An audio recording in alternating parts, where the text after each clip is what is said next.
शुक्लाम्बरधरं विष्णुं शशिवर्णं चतुर्भुजं प्रसन्नवदनं ध्यायेत् सर्वविघ्नोपशान्तये। व्यासं वसिष्ठनप्तारं शक्तेः पौत्रमकल्मषम् पराशरात्मजं वन्दे शुकतातं तपोनिधिम्। व्यासाय विष्णुरूपाय व्यासरूपाय विष्णवे नमो वै ब्रह्मनिधये वासिष्ठाय नमो नमः। अविकाराय शुद्धाय नित्याय परमात्मने सदैकरूपरूपाय विष्णवे सर्वजिष्णवे यस्य स्मरणमात्रेण जन्म संसारबन्धनात् विमुच्यते नमस्तस्मै विष्णवे प्रभविष्णवे। ॐ नमो विष्णवे प्रभविष्णवे। श्रीवैशम्पायन उवाच श्रुत्वा धर्मानशेषेण पावनानि च सर्वशः युधिष्ठिरः शान्तनवं पुनरेवाभ्यभाषत। युधिष्ठिर उवाच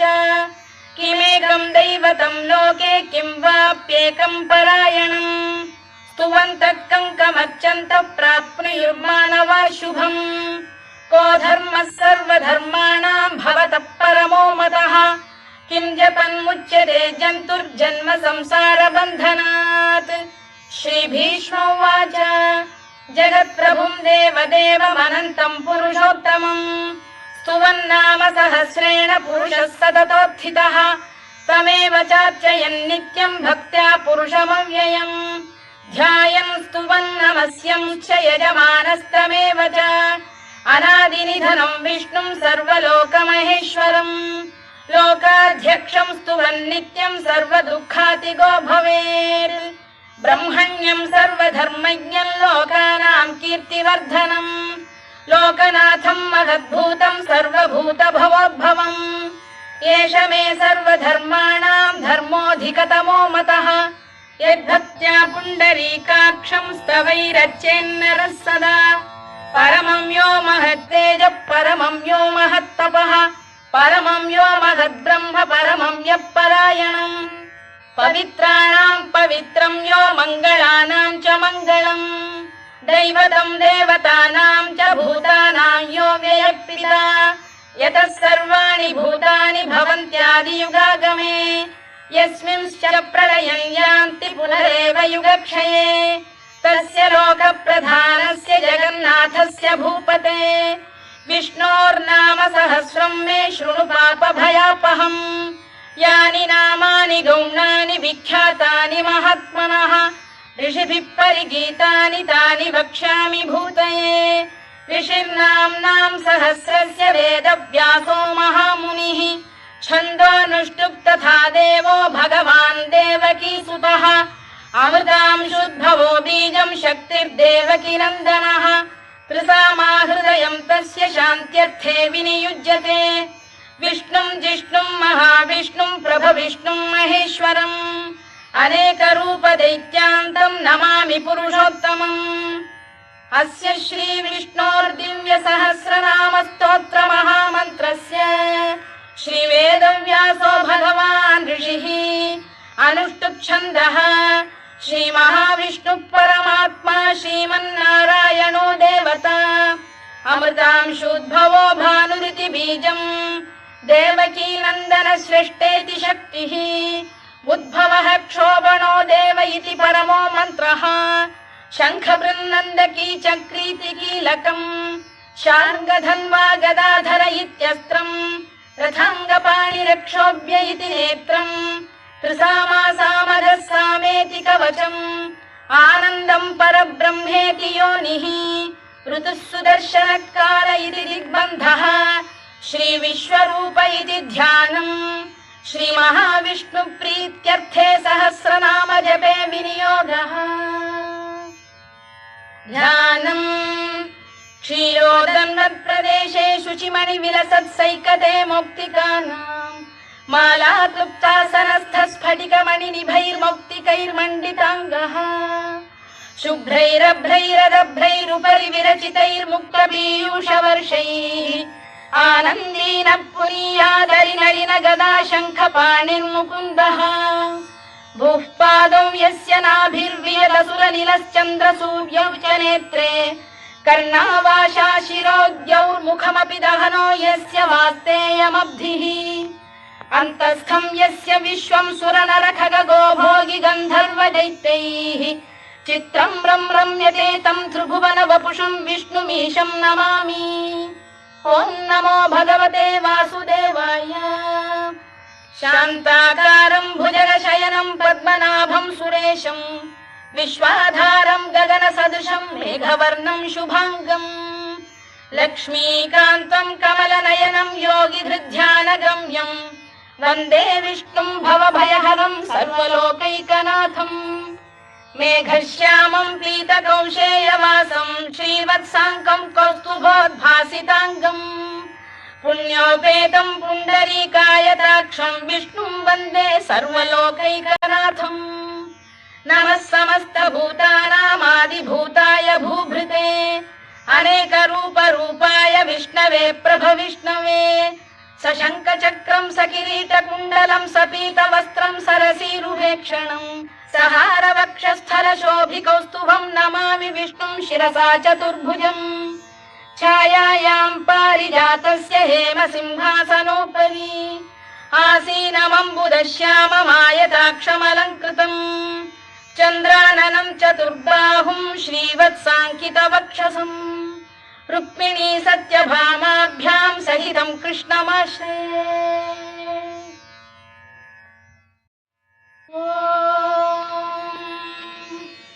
विश्वं विष्णुर्वषत्कारो भूतभव्य भवत्प्रभुः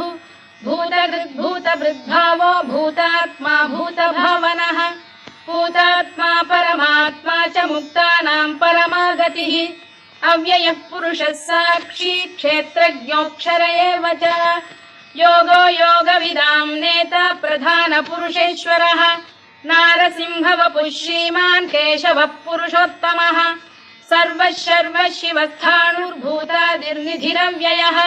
सम्भवो भावनो भर्ता प्रभव प्रभुरीश्वरः स्वयंभूः शम्भुरादित्यः पुष्कराक्षो महास्वनः अनादिनिधनो धाता विधाता धातुरुत्तमः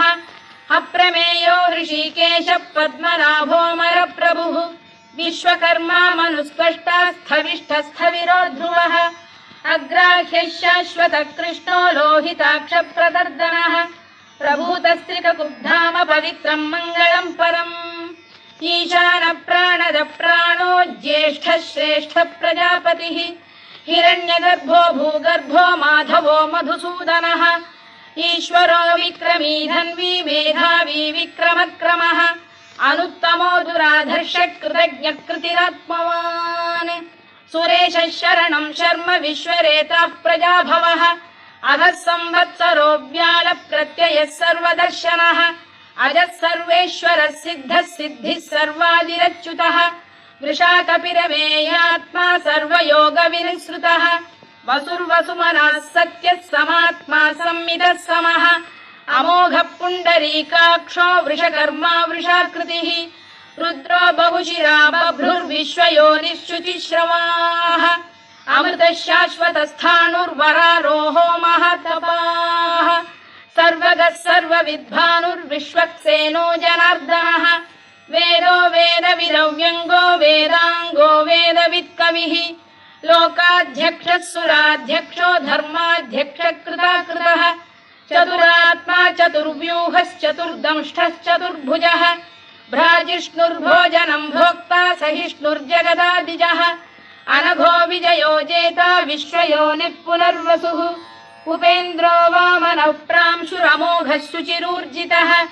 अतीन्द्रः सङ्ग्रहः सर्गो धृतात्मा नियमो यमः वेद्यो वैद्यः सदा योगी वीरः माधवो मधुः अतीन्द्रियो महामायो महोत्साहो महाबलः महाबुद्धिर्महावीर्यो महाशक्तिर्महाद्युतिः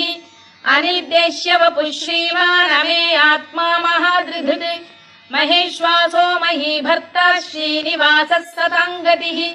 अनिरुद्धः सुरानन्दो गोविन्दो गोविदाम्पतिः मरीचिर्दमनो हंसः सुपर्णो भुजगोत्तमः हिरण्यनाभः सुतपाः पद्मनाभः प्रजापतिः अमृत्युः सर्वदृक्सिंहः सन्धाता सन्धिमान् स्थिरः अजो दुर्मर्षणः शास्ता विश्रुतात्मा सुरारिः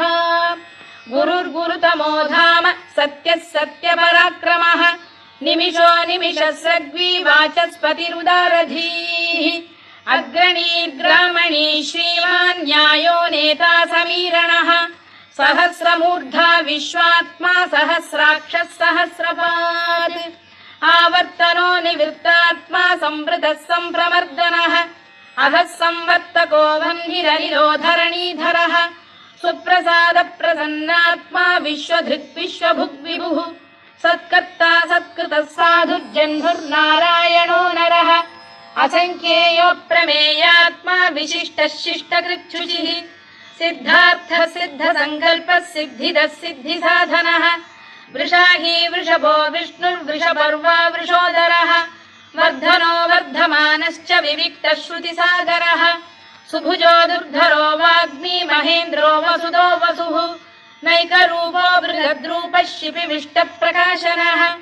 ओजस्तेजोद्युतिधर प्रकाशात्मा प्रतापनः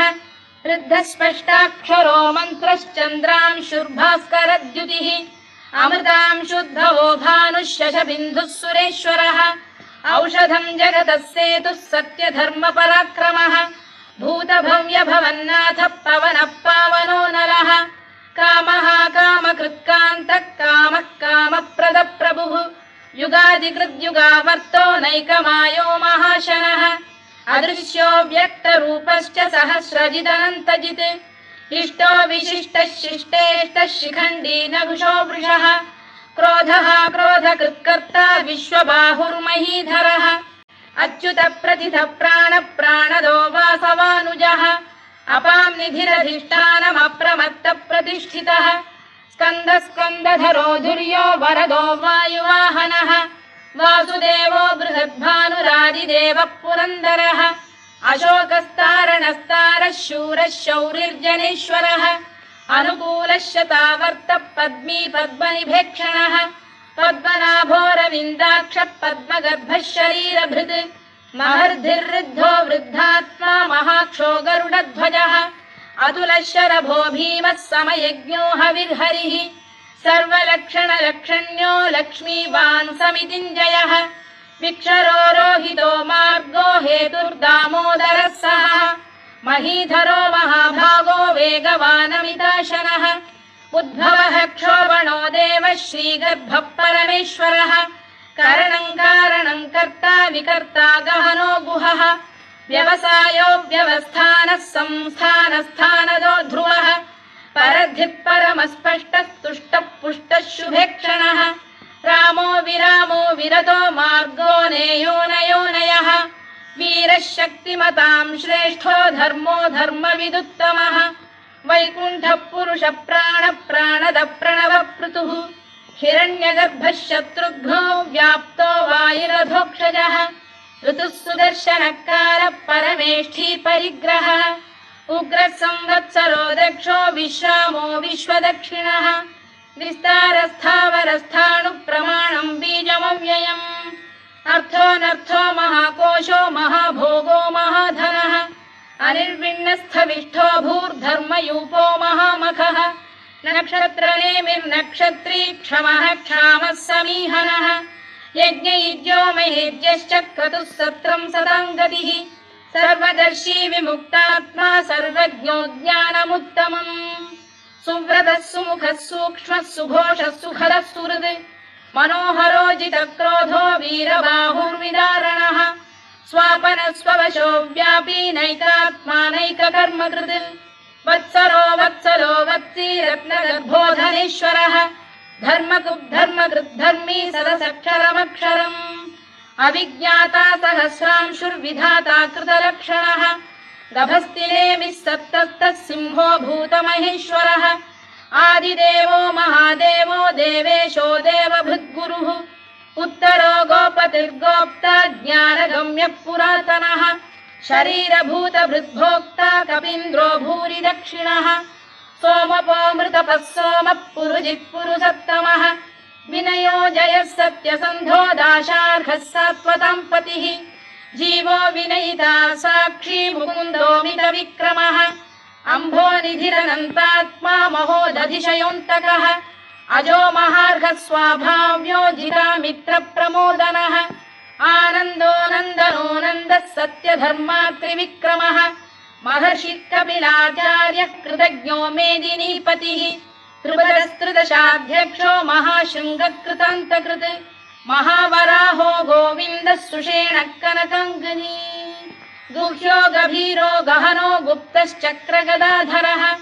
मेधास्वाङ्गो जितकृष्णो दृढः सङ्कर्षणोच्युतः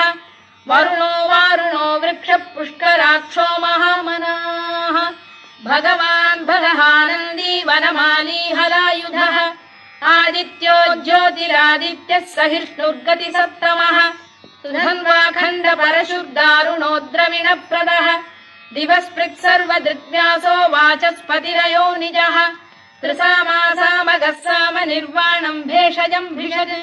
सन्न्यासकृच्छमः शान्तो निष्ठा शान्तिपरायणम् शुभाङ्गः शान्तिदः स्रष्टा कुमुदः कुवलेशयः गोहितो गोपतिर्गोप्ता वृषभाक्षो वृषप्रियः अनिवर्ती निवृत्तात्मा संक्षेप्ताक्षेमकृत् शिवः श्रीवत्सवक्षः श्रीवासः श्रीपतिः श्रीमताम्बरः श्रीधः श्रीशः श्रीनिवासः श्रीनिधिः श्रीविभावनः श्रीधरः श्रीकरः श्रेयः श्रीमान् लोकत्रयाश्रयः स्वक्षः स्वङ्गः शतानन्दो नन्दिर्ज्योतिर्गणेश्वरः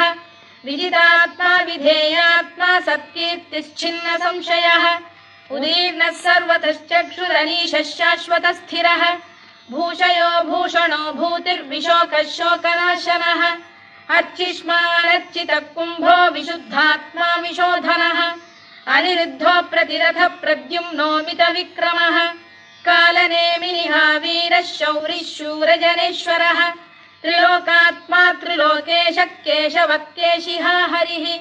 कामदेवः कामपालः कामी कान्तकृतागमः अनिर्देश्य वपुर्विष्णुर्वीरोऽनन्तो धनञ्जयः ब्रह्मण्यो ब्रह्मकृद्ब्रह्मा ब्रह्म ब्रह्मविवर्धनः ब्रह्मविब्राह्मणो ब्रह्मी ब्रह्मज्ञो ब्राह्मणप्रियः महाकमो महाकर्मा महातेजा महोरगः महाक्रतुर्महायज्वा महायज्ञो महाहविः स्तव्यस्तव प्रियस्तोत्रम् स्तुतिस्तोतारणप्रियः पूर्णः पूरयिता पुण्यः पुण्यकीर्तिरनामयः मनोजवस्तीर्थकरो वसुरेता वसुप्रदः वसुप्रदो वासुदेवो वसुर्वसुमनाहविः सद्गतिः सत्कृतिः सत्ता सद्भूतिः सत्परायणः शूरसेनो यदुश्रेष्ठः सन्निवासः सुयामुनः भूतावासो वासुदेवः सर्वासु निलयो नलः दर्पः दर्पदो दृप्तो दुर्धरोऽथा पराजितः विश्वमूर्तिर्महामूर्तिर्दीप्तमूर्तिरमूर्तिमान् अनेकमूर्तिरव्यक्तः शतमूर्तिः शताननः एकोनैकः स वक्र किं यत्तत्पदमनुत्तमम् लोकबन्धुर्लोकनाथो माधवो भक्तवत्सलः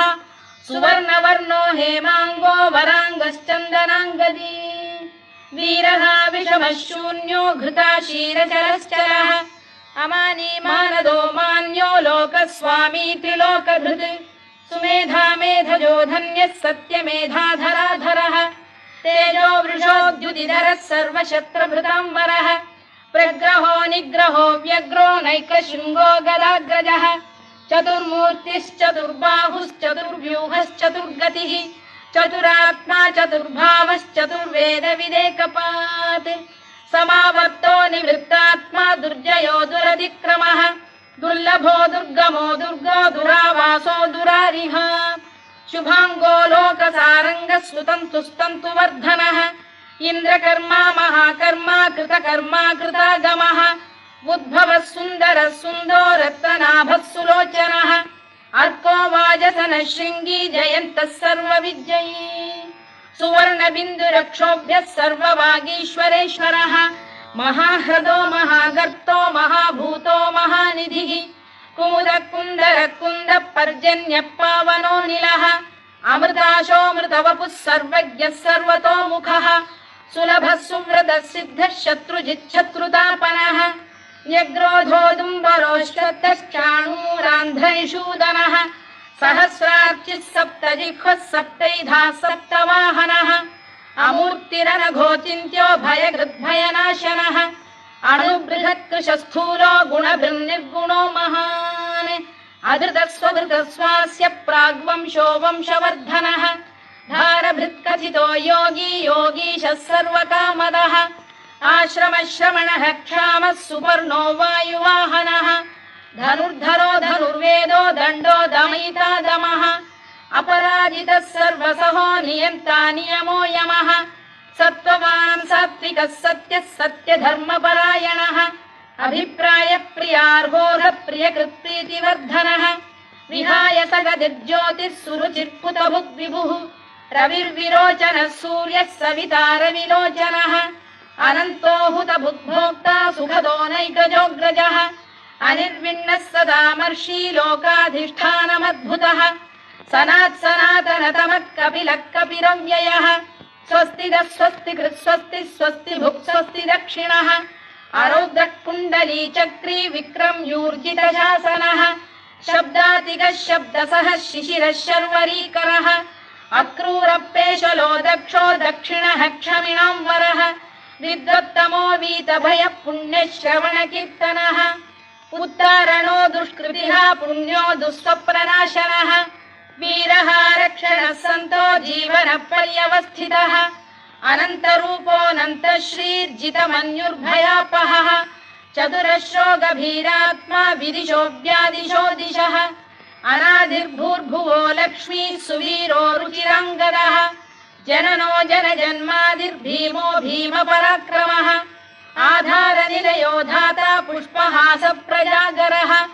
ऊर्ध्वगः सत्पथाचार प्राणद प्रणवप्रणः प्रमाणं प्राणनिलय प्राणभृत्प्राणजीवनः तत्त्वं तत्त्वविदेकात्मा जन्म मृत्युजरातिगः भूर्भुवः स्वस्तरुस्तारः सविता प्रपितामहः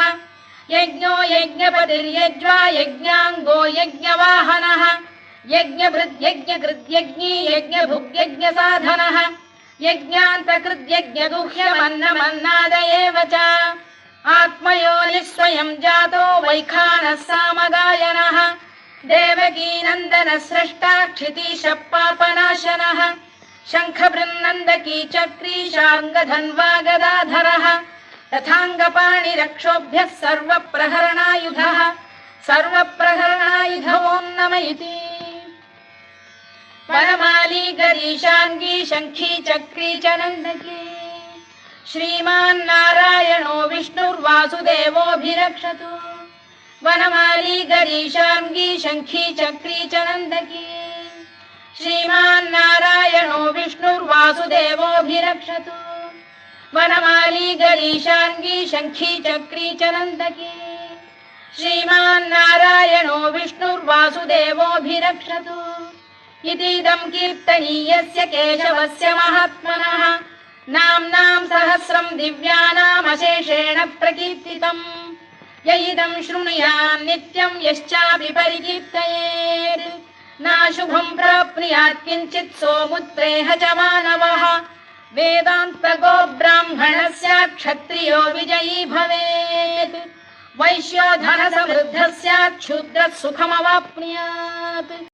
धर्मार्थी प्राप्नुयात् धर्ममर्थार्थी चार्थमाप्नुयात् कामानवाप्नुयात् कामी प्रजार्थी चाप्नुयात् प्रजाम् भक्तिमान् यः सदोत्थाय शुचिस्तद्गतमानसः सहस्रं वासुदेवस्य नाम्नामेतत्र कीर्तयेत् यशः प्राप्नोति विपुलं याति प्राधान्यमेव च अचलां श्रियमाप्नोति श्रेयः प्राप्नोत्यनुत्तमम् न भयं क्वचिदाप्नोति वीर्यं तेजश्च विन्दति भवत्यरोगोद्युतिमान् बलरूपगुणान्वितः रोगार्तो मुच्यते रोगात् बद्धो मुच्येत बन्धनात् भयान्मुच्येत भीतस्तु मुच्येतापन्न आपदः दुर्गाण्यतितरत्याशु पुरुषः पुरुषोत्तमम् सुवन्नाम सहस्रेण नित्यं भक्तिसमन्वितः वासुदेवाश्रयो मर्त्यो वासुदेवपरायणः सर्वपापविशुद्धात्मा याति ब्रह्म सनातनम्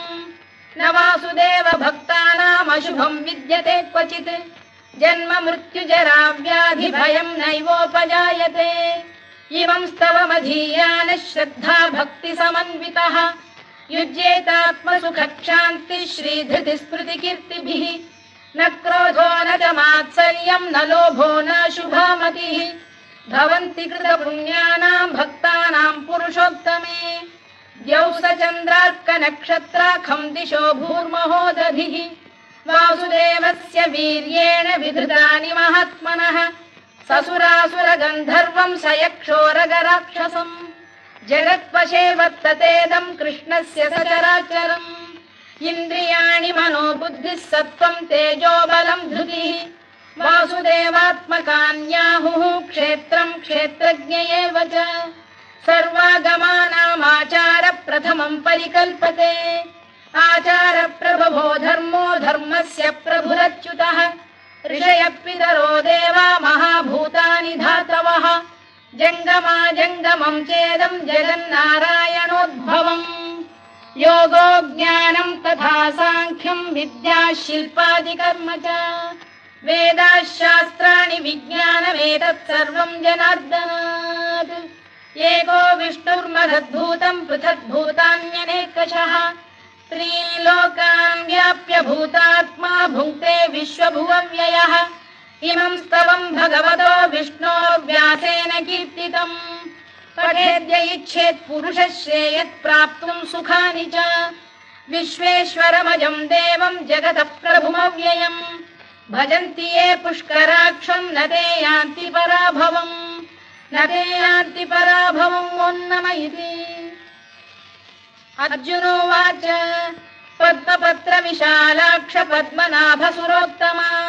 भक्तानामनुरक्तानां त्राता भव जनार्दन श्रीभगवानुवाच यो मां नाम सहस्रेण स्तोतुमिच्छति पाण्डव सोऽहमेकेन श्लोकेन स्तुत एव न संशयः स्तुत एव न संशयोन्नमयिति व्यास उवाच वासनाद्वासुदेवस्य वासितं भुवनत्रयम् सर्वभूतनिवासोऽसि वासुदेव नमोऽस्तु ते वासुदेव नमोऽस्तु ते ओन्नमयिति पार्वत्युवाच केनोपायेन लघुना विष्णोर्नाम सहस्रकम् पठ्यते पण्डितैर्नित्यं श्रोतुमिच्छाम्यहं प्रभो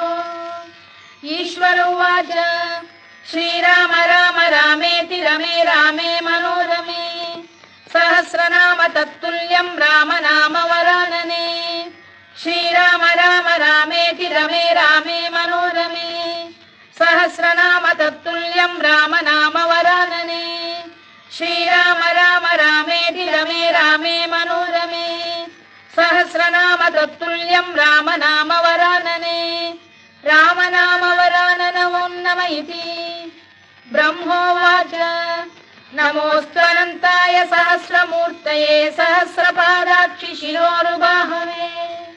सहस्रनाम्ने पुरुषाय शाश्वते सहस्रकोटियुगधारिणे नमः सहस्रकोटियुगधारिणे नमः ओन्नमयिति सञ्जय उवाच यत्र योगेश्वर कृष्णो यत्र पार्थो धनुर्धरः तत्र श्रीविजयो भूतिर्ध्रुवा नीतिर्मतिर्मम श्रीभगवानुवाच अनन्याश्चिन्तयन्तो मां ये जनाः पर्युपासते तेषां नित्याभियुक्तानां योगक्षेमं वहाम्यहम् परित्राणाय साधूनां विनाशाय च दुष्कृताम् धर्म संस्थापनार्थाय संभवामि युगे युगे आर्ता विषण्णाः शिथिलाश्च भीता घोरेषु च व्याधिषु वर्तमानाः संकीर्त्य नारायण शब्दमात्रं विमुक्तदुःखाः सुखिनो भवन्तु कायेन वाचा मनसेन्द्रियैर्वा बुद्ध्यात्मना वा प्रकृते स्वभावात् करोमि यद्यत् सकलं परस्मै नारायणायेति समर्पयामि।